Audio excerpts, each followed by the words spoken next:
Mirovek zêdetirî nîv sed salê ye jiyana xwe terxanî zanist û rastiyê kiriye. Li cîhanê mîna zanayekî civaknasiyê mezin tê hejmartin. Nijadperestên welatê wî mîna dijminê gel lê dinerin. Weke baca gotina rastiyê zêdetirî 17 salan ji temenê xwe di zindanê de derbas kir. Her giravekî Kurdî dî welis her çî girabê hani dawa bayek ba milleteke xwe bida ba qezê milleteke xwe bida û hoşarî kirdoto. Berhemên wî çend lêkolînên akademîk û 36 pirtûkin ku piraniya wan li Tirkiyeyê qedexe bûne.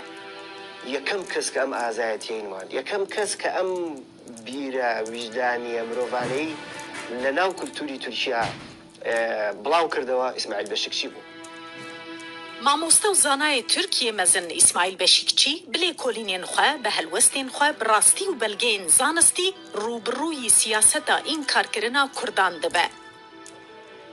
Zanyarekî wek Beşikçî ji bûna Kurdan xizmetekî wiha bi rûmet û dûvedirêj û ku cîhanê da jî cî girtibe yekî dî nîne. Ji desthilata welatê xwe re dibêje Kurd hene ne Tirkên çiyayî ne. Zimanê Kurdî jî heye û ne tevlî heviyeke têkdayî ya zimanên din e. Doza Kurd qet bi siyaseta înkarkirinê nayê çareserkirin.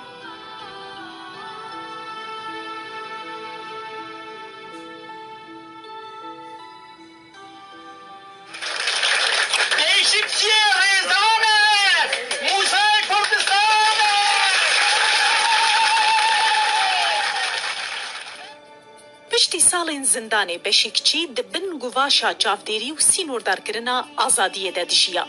Li beramberî rola berjewendî xwaziya welatên Ewropayê bi taybetî İngîltere û Fransa li parçekirina Kurdistanê de weke helwesteke protestokirinê Beşikçî biryar dabû ne ji bo Ewropa ne ji bo Kurdistanê sefer neke.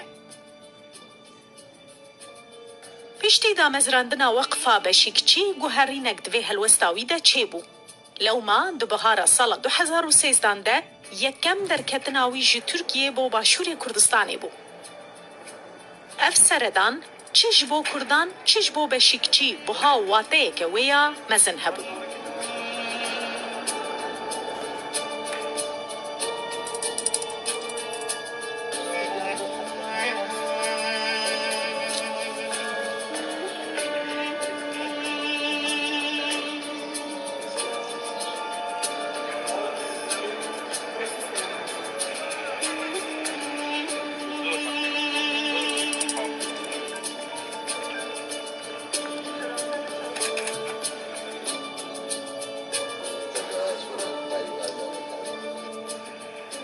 Amcar yekam cara kava dede derava ba azadi parçaki Kurdistan da biniye. Ama umidi vaya Kurdistan bede devlet ki serbexor zgari biyat. و همیشهش پشتگیری لمسئله کردی کردو و دیسش هر دیکات. ایشک بوا لو کسانی که لهالوبرجی ترکیه دا کوچیکر بوا لنریتی پیک و جیان لما فی گری زورلی کراوی کردستان لترکیه. دو روزه از لکردستان آزادم. به پیشکتنا کردستان سرفراز و سربلندم. من جوی که مورال و هزک مازن ورده. زمان و فنا گل کردا به عالی گیما بریا هومانیزم اشتیخازی و همکاری ملتا. دکتر اسماعیل بشیکچی ده هفته کانونا دویم یا سال 1930 هنهانده لنافچه اسکلیب لچورمه کل باکوره ترکیه جدایک بویه. دایکاوی زاهیده باویوی حسنی هر دوجی ترکین مسلمان بون. اسماعیل بچوکی مالا خوبو خوشکه وی هیا بناوی ساتیو دو براین ویجی بناوی محیدین و وصفی هنه.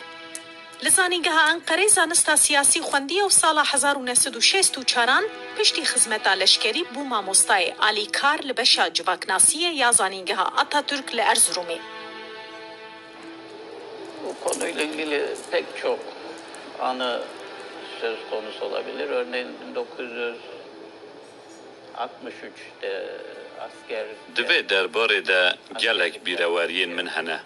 Wek mînak di sala 1963 de dema ku ez leşker bûm li navçeya Şemzînana Colemêrgê li ser Sînûr li rûbarûka Şemzînanê ez li xala 0 a Sînûr bûm.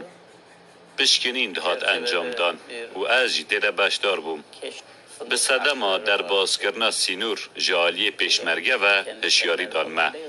لبله من جا خافتنا پیشمرگیان تشتک فهم ندکر. و دمه دیگه آمده سربازکی خلک آرپاشا قرصه هبو. گوت از دکارم باخوم. به پیشمرگیان را دست به آخافتنی کر و من دید به آخافتنی ده گلک به حسانی جه فهم دکن.